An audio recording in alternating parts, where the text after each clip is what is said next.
What's up, guys? Let's get Gray in here.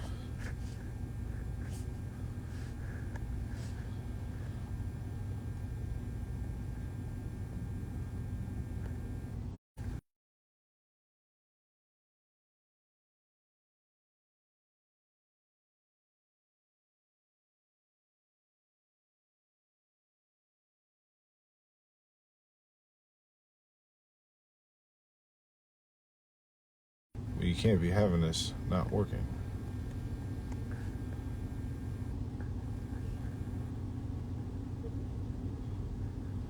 Okay. Bear with me for a minute.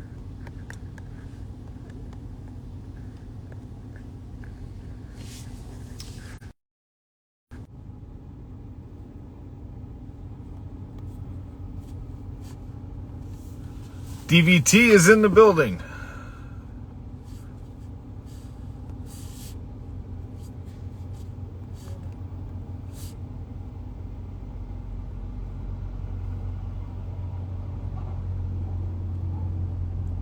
There we go.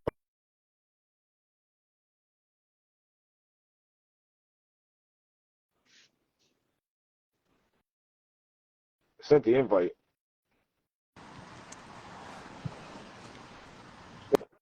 What's up, There brother? we go. How you doing? You got it. Only took 60 seconds. Yeah. It did.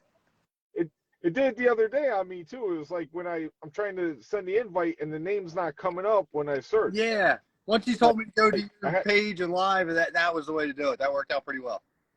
yeah. Just got to pay some bills real quick. This episode is episode 7. I can't believe it's been this long already, but I'm real happy with all the feedback I'm getting from everybody. Really appreciate everybody watching. But this episode is brought to you by ROKFORM. Make sure you guys check them out, rockform.com. Code DMiller 25% off your order. Best mount I've ever used for a phone in a bass boat. Fantastic. Twist lock mount. Make sure you guys check them out if you got a bass boat, fishing boat in general, jet ski, kayak. It'll work for all of them. So, great. Congratulations, brother. Bass Pro Tour bound.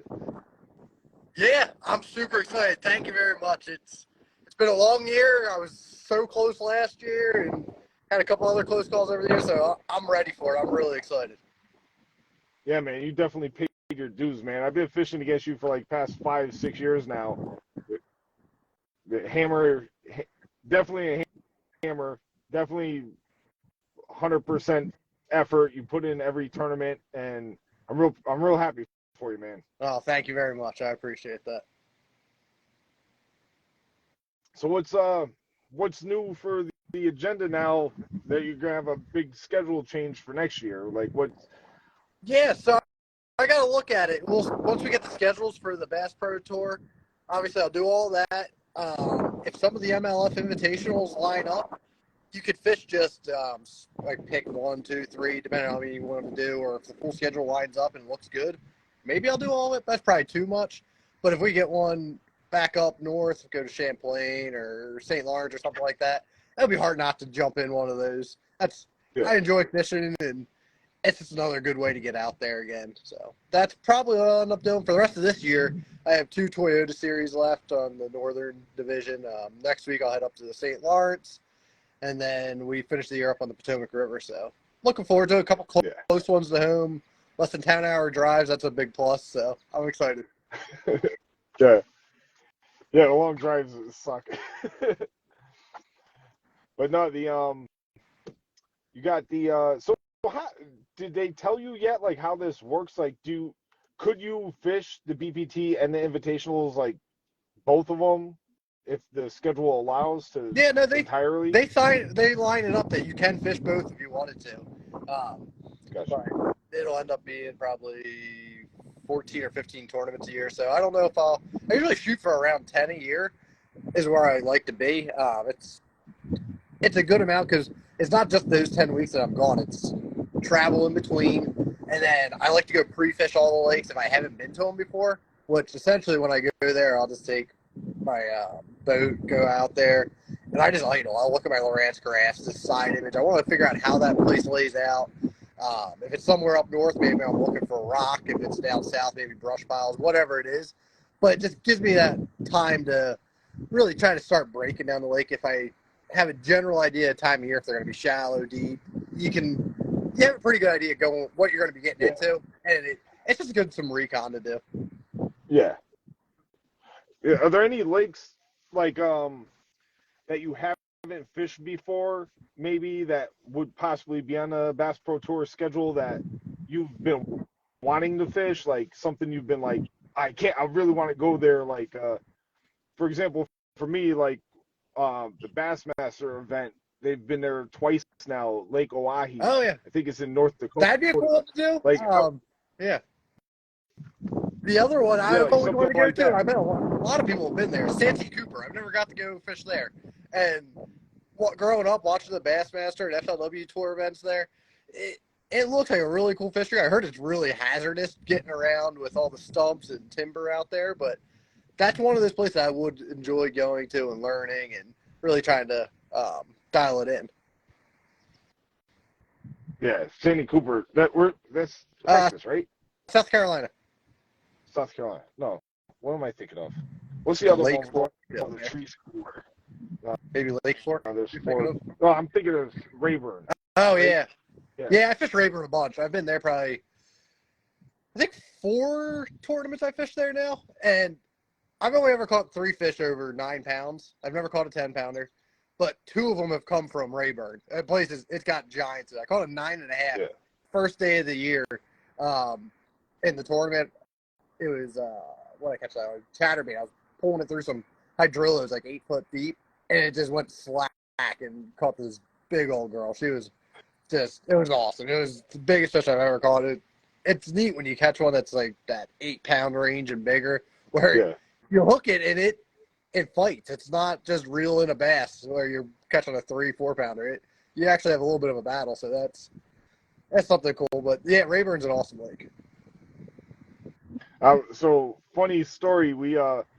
It's been like an ongoing joke along the podcast because like I'll ask guys like, "What's your favorite lake?" or whatever, and it comes back to me, and I'm always like, my favorite lake so far out of all the lakes I fished is Oneida. Oh yeah. And I had Billy Egbritt on the other day from Serious Angler podcast, and he was like, "Oh, you're an Oneida fan. You gotta bring that up with Buck. You're kind of like a local there, kind of sort of." You know, that's just a lake I've spent a lot of time on. I grew up, I was like 16, 17, fishing club tournaments.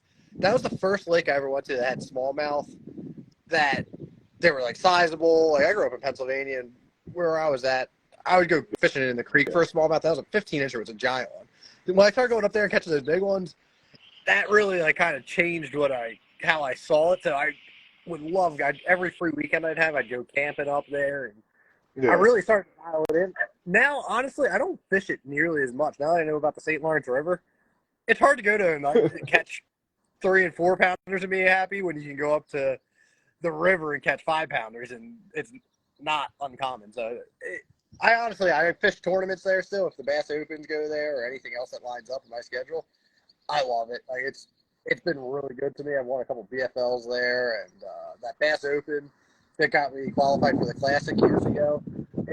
It's definitely a special place. Yeah, I love that place, man. Because it's my kind of fishing. I like power fishing and just like put my head down and just go, and not have to think about it, not have to like do anything specific. I could just go fishing. I don't have to worry about live scoping or anything. I could just fish my strengths.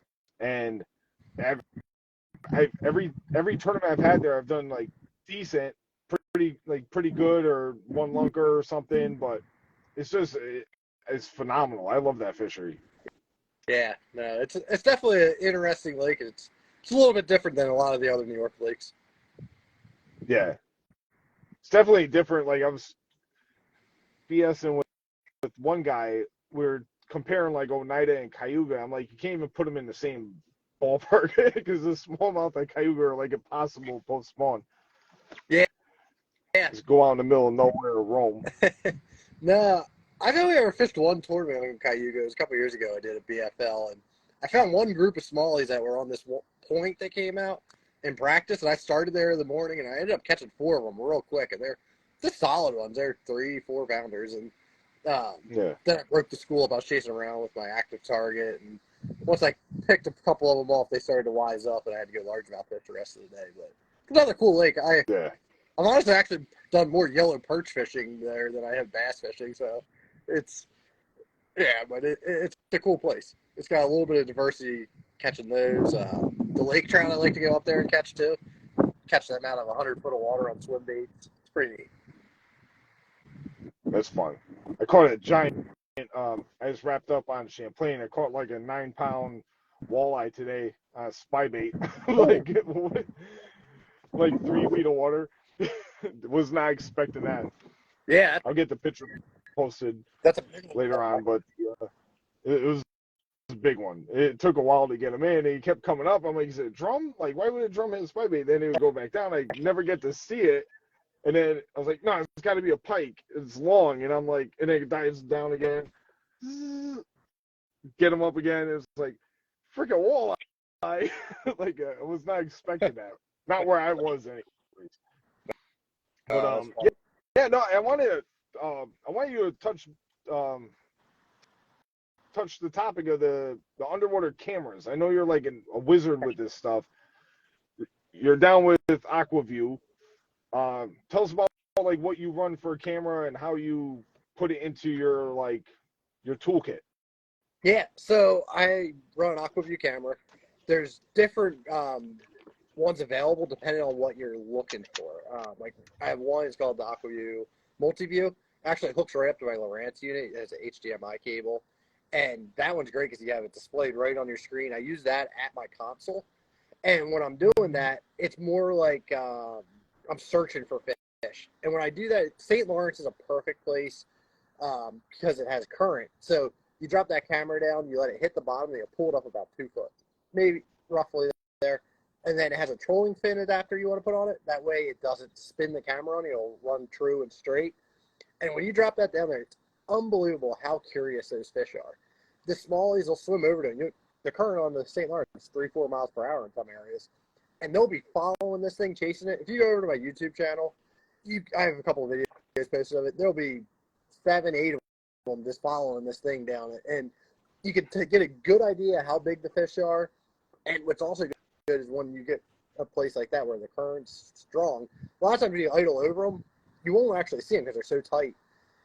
So that's another way to actually tell if there's bass there. And it works for walleye too and all sorts of things. It's interesting. Now I think about it, the smallies, they come over to it to swim, and if you're even out on the lake, you drop it on Champlain on a rock pile. Everybody will come over and look at it. The drum kind of scattered. They were sort of afraid of it. And then the walleyes do this, what I call drive-by, where they kind of swim by, and you see them in the background where you can just barely see, and then they come back over, and then it's really a neat little deal. If you're interested in an Aquaview camera, you can get, like I said, that multi-view if you have a Lowrance. They have one that has a built-in 6 or 7 inch screen, depending on which one you want. Or if you look just for a good entry-level one, they make one called the Micro Revolution 5.0. It's a little 5-inch screen. It's a smaller camera, so you got to add a little bit of weight to it. But it gets down there, and it has this little spooling system where the cable's thin, and it goes down, and you reel it right back up quick. The other one has a heavier duty cable, a bigger camera. So it's good if you're in current or somewhere that's super deep. But that Micro Revolution, highly recommend everybody gets it. Just chuck it in your glove box or under your feet or wherever. It's easy to stow, and it's a really good all around tool to use. The other thing, if you're new with electronics and you're trying to learn what you're looking at, say idle over this area and you can't tell, is it a rock, is it a stump, what are you looking at? And it's hard to tell, especially when you don't have a ton of experience when you're first learning. You drop that camera down there and it'll show you what you're actually looking at. So then when you keep idling along that section, it's like, oh, there's boulders, or oh, there's stumps, or is that milfoil, or is that coontail, hydrilla? What am I looking down there? So it's a great learning tool as well. Yeah. Now, does that smaller one, does that have the HDMI output as well to run to your Lowrance? The Micro Revolution does not. I believe they may have just come out with one that does. I don't. That might be a new feature. I don't remember. You'd have to look at their website. I'm wondering if do I have just like a straight up HDMI?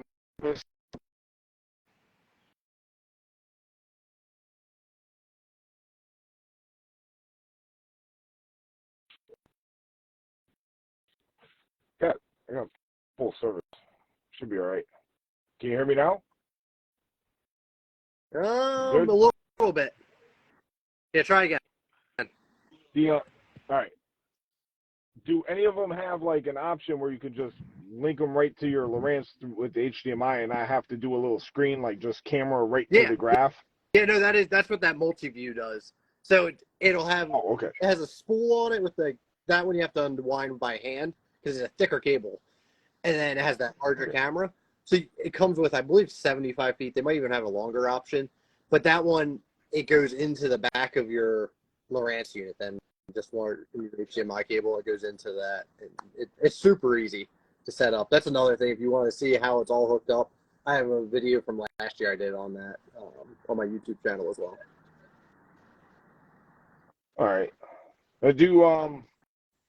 What was the other thing I wanted to ask you about?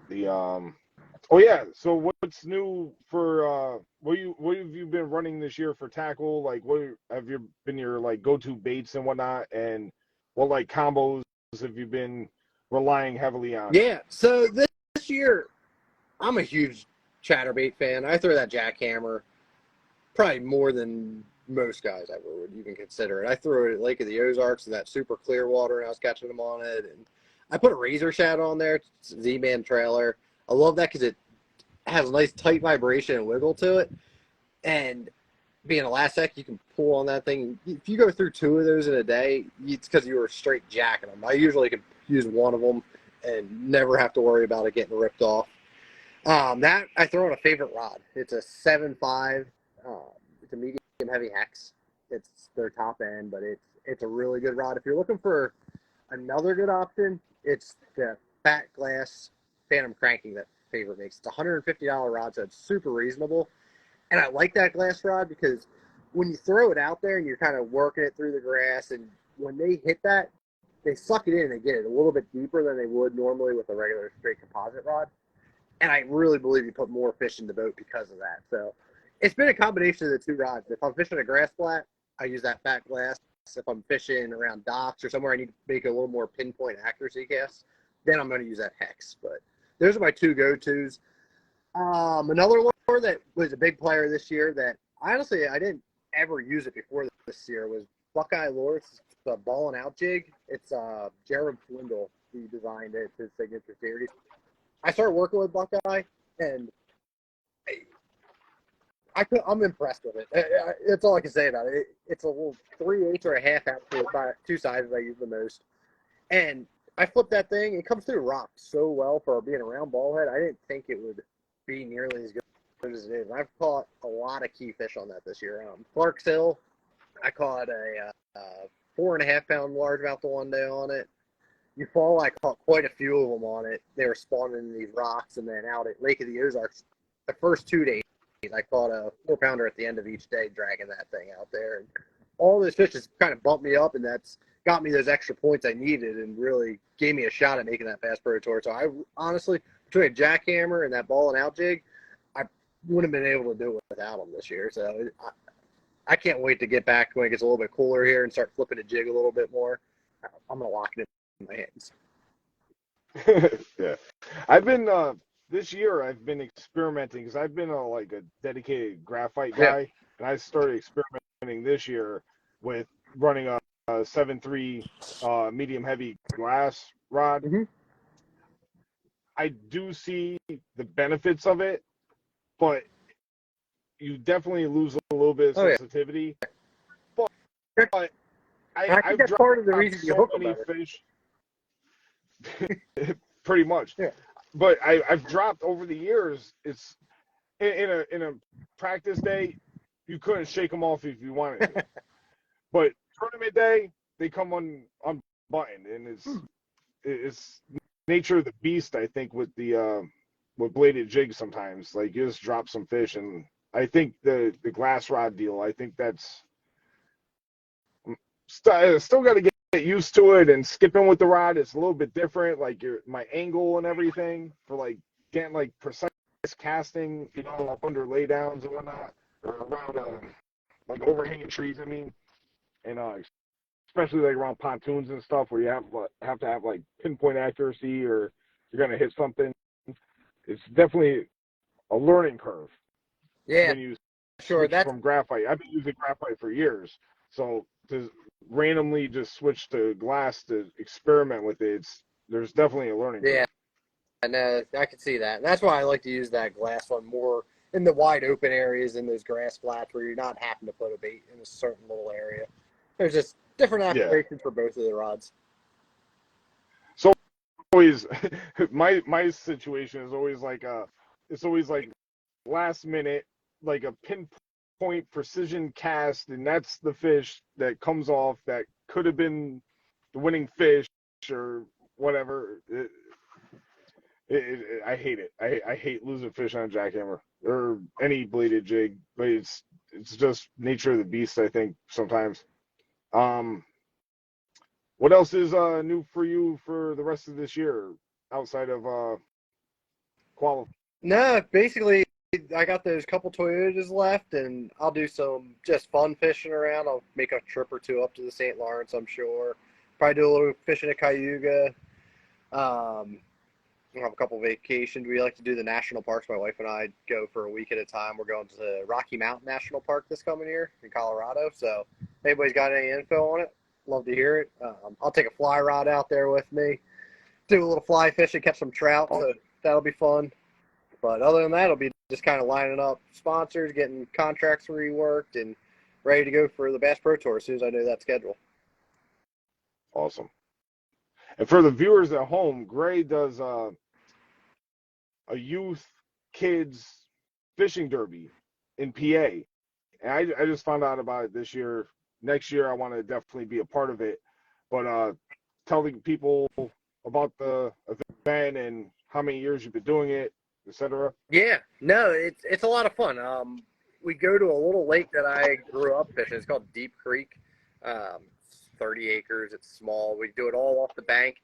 And basically, this was I can't remember if it was the third or fourth annual one. We've been doing it for quite a few years now. We got it kind of dialed in, and it's fun. We sign up 50 kids just because of spacing around the park. There's not a whole lot of room. I give everybody a bucket so they fill it up with water. When they catch one, they throw the fish in there, bring it over. I have a local bass club that volunteers and helps me do the measuring of the fish, helping the kids if they get tangled or need help casting or anything like that. And then we give a lot of prizes away. I got Bill Lewis, Favorite, PCI Outdoor, the chair company I work with. Like everybody sends a lot of prizes, and we give them all out to the kids. Everybody gets a goodie bag with tackle in it, so everybody that comes goes home with something. It's a lot of fun. We do it 2 hours normally, and it's typically in the beginning of June. It depends on how my schedule works out, but that's when the fishing's usually the best over there. We did it the first or second year in July, and it was hot, and the fishing was a little stingy, but it's a good time. I really do. If anybody has interest in signing up for it, follow my Gray Buck Fishing Instagram account. That would be the best way to see when I put the sign-up sheet out. Basically, all I do is I'll announce it, talk about it. It's usually in January, February, somewhere in there, and I'll send you a link to sign up on. And like I said, it's capped at 50, so it's just a spacing issue more than anything. Gotcha. That's awesome, man. I was like getting excited when I saw it. I was like, this is awesome because like not a lot of people devote time to like programs like that, and to get more kids involved with the sport and get them kids that may have never went fishing before, or get them exposed to it. This is a great thing, and I think my hat's off to you because that's fantastic that you've been doing that. Yeah. No, thank you. It was really cool. It wasn't this year. It was the year before. One of the older kids was probably 14, 15, something like that. and I was showing him how to Texas rig. Z-Man had sent a sample pack of freshwater plastics. There's like 4 different kinds in there.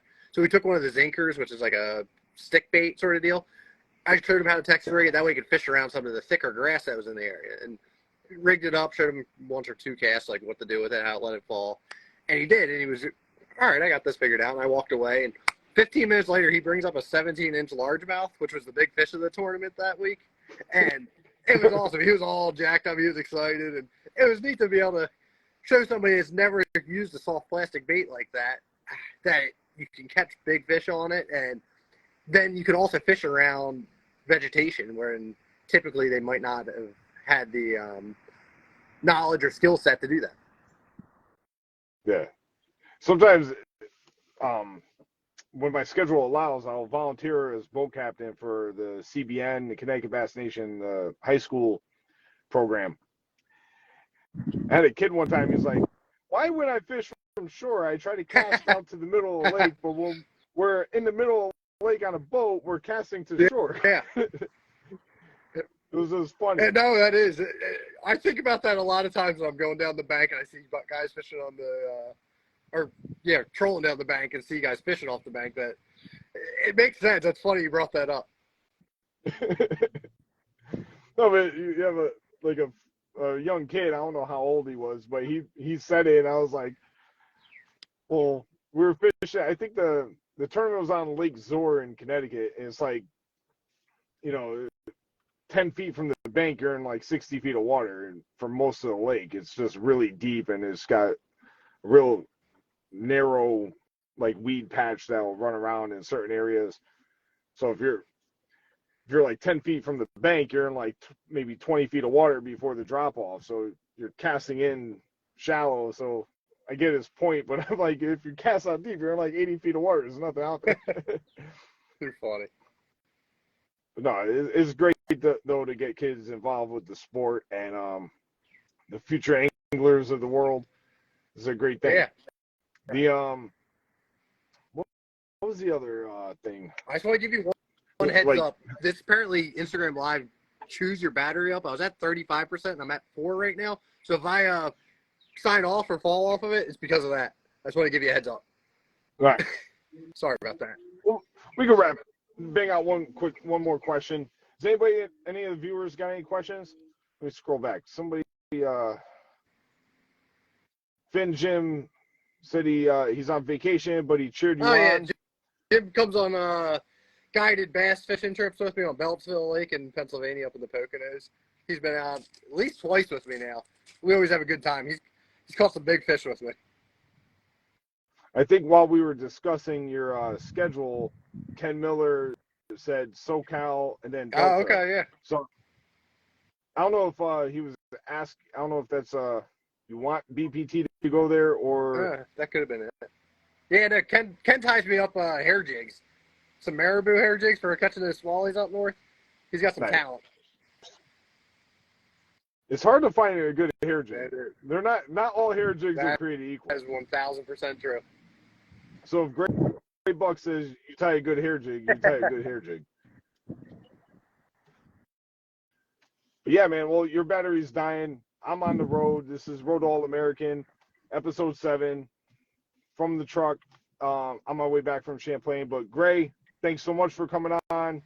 And I'm gonna touch base with you off of here. I'm definitely gonna look at one of those cameras. Yeah. And I can help you pick one out. Me in the right. Yeah, that definitely be. I'm running Lowrance too, so I have the HDMI deal. So you'll be perfect. Yeah, text me or whatever, and I'll send you a link to the one you need and get you all hooked up. All right, thanks, brother. Thanks again for coming on. And anybody who watched the podcast, the live stream, make sure you hit the like button and click follow on my profile, Dave Miller Fishing. Wrapping up the season, got 2 tournaments left, Cayuga and Thousand Islands, and then hopefully, if all goes well, I'll be on Potomac for the regionals to get my berth to the All-American once and for all. There you go. Good luck this rest of the year. Thanks. You too, man. I'll look forward to watching you next year, too, on the Bass Pro Tour. It's going to be great. All right. Thank you. Good talking to you. Have a good night. You too, Bye. buddy. You too. Bye.